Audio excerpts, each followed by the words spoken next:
এই হাসতে হাসতে খেলতে খেলতে মোবাইল টিপতে টিপতে নারীর নাচ দেখতে দেখতে চুলের ফ্যাশন ঠিক করতে করতে জামা প্যান্ট ঠিক করতে একটা ছেলে মনে করেন 1 ঘন্টা লাগাইয়া যদি বুটে খায় 10 টাকার বুট, তো এটা কি কোনো কামের? এটা আকামলা না? তোমার যদি 1 ঘন্টা হুদা বুটে খাও, তুমি যদি দুপুরবেলা ভাত খাইয়া বের হইয়া রাতের 11টা পর্যন্ত বন্ধুদের সাথে আড্ডাই দাও, তাহলে 3টা বাজে বের হইলা, 11টা বাজে মনে করো ঘরে ফিরলা, 8 ঘন্টা। 8 ঘন্টা যদি একটা সুস্থ সামর্থ্যবান মুসলিম ছেলে সে যদি আড্ডাই দেয়, তাহলে ইসলামের জন্য কিছু করবে কখন? আখেরাতের কাজ করবে কখন? দুনিয়ার সমৃদ্ধি হবে কখন?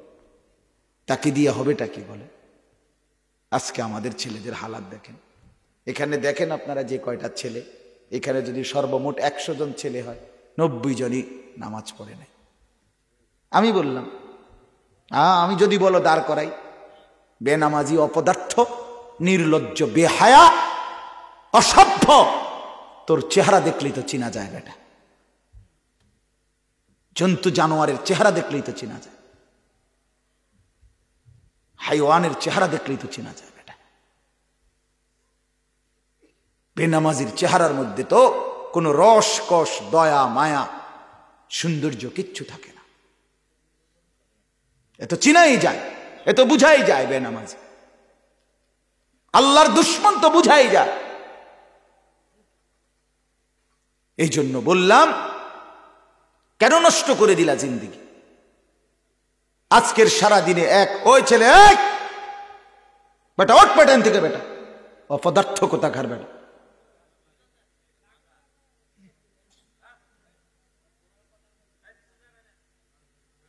ওর বেটকায় বেউকুফের মতো।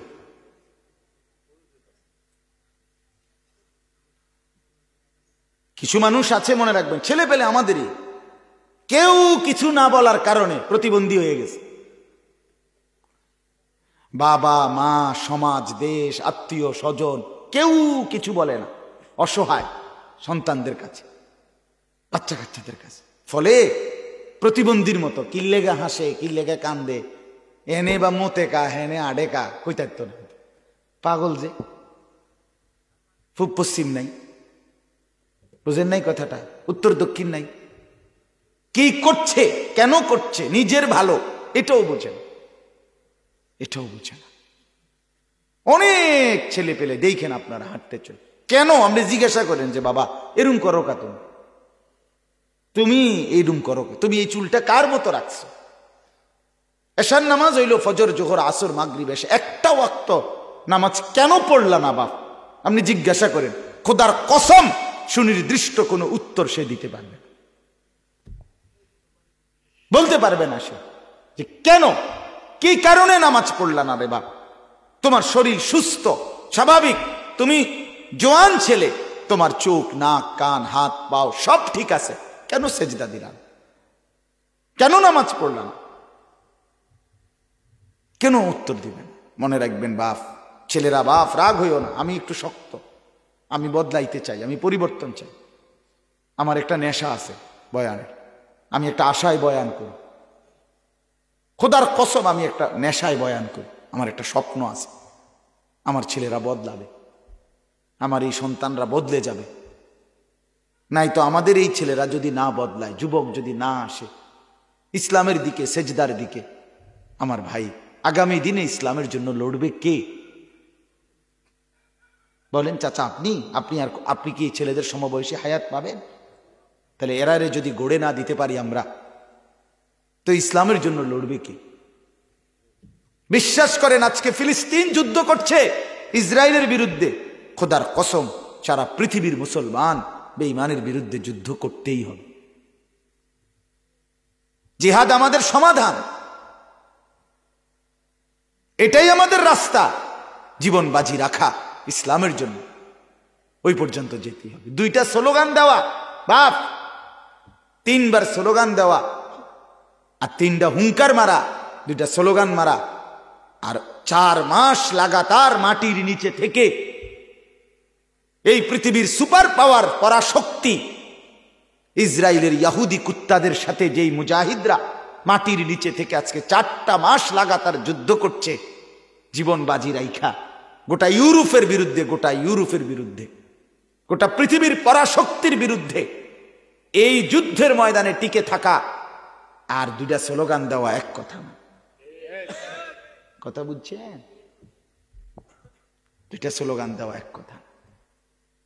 সত্যিকার মুমিনের জন্য, জিহাদের জন্য, আল্লাহর জন্য, দ্বীনের জন্য তোমার কপালে সেজদা লাগবে, ইমানের শক্তি লাগবে, চরিত্রের পবিত্রতা লাগবেই, বাপ আখলাকের সৌন্দর্য লাগবে, নাইলে ইমানের শক্তি আসবে না।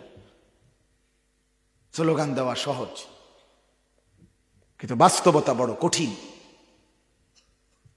টিকে থাকা ময়দানে বড় কঠিন।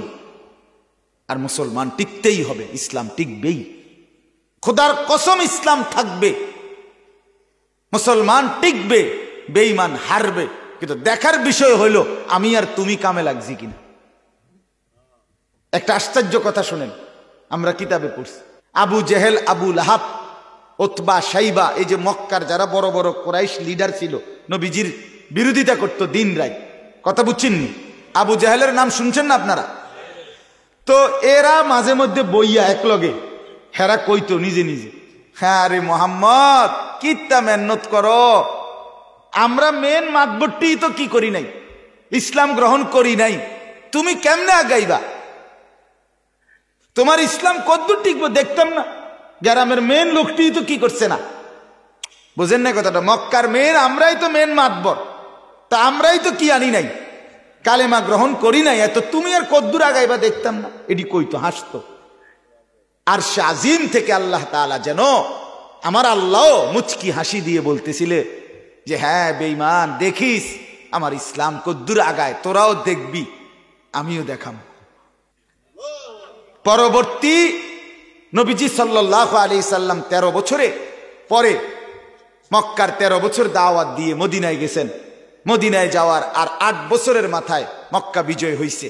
এই 13 আর 8 21 বছরের মাথায় আল্লাহ তাআলা গোটা আরব রাসূলুল্লাহ সাল্লাল্লাহু আলাইহি সাল্লামের কদমের নিচে চলে আসছে। ইসলাম ঠিকই বিজয়ী হয়েছে, হয়েছে কিনা বলেন না কেন? কিন্তু আবু জেহেল, আবু লাহাব, তোরা কুত্তারা জাহান্নামে চলে গেছে। তাহলে প্রিয় ভাই মনে রাখো, ছেলেরা বললাম, বাবারা, তোমাকে ছাড়াও ইসলাম টিকবে। তুমি সেজদা না দিলে আল্লাহ আটকাবে না, জান্নাতের লোকও কমবে না, তুমি আটকাই যাবে, তুমি কামে লাগলে না আর কি। আবু জেহেল, আবু লাহাব ছাড়াও ইসলামের বিজয় হয়েছে কিনা? তাই নাকি ওর লাগে আটকাই দিছে? তো তুমি কি ভাবতেছ? তোমার ছাড়াও ইসলাম থাকবে। ইয়া আইয়ুহাল্লাযীনা আমানু মান ইয়ারতাদ্দা মিনকুম আন দীনিহি ফাসাউফা ইয়াতিল্লাহু বিকওমিন ইউহিব্বুহুম ওয়া ইউহিব্বুনাহু। সুবহানাল্লাহ।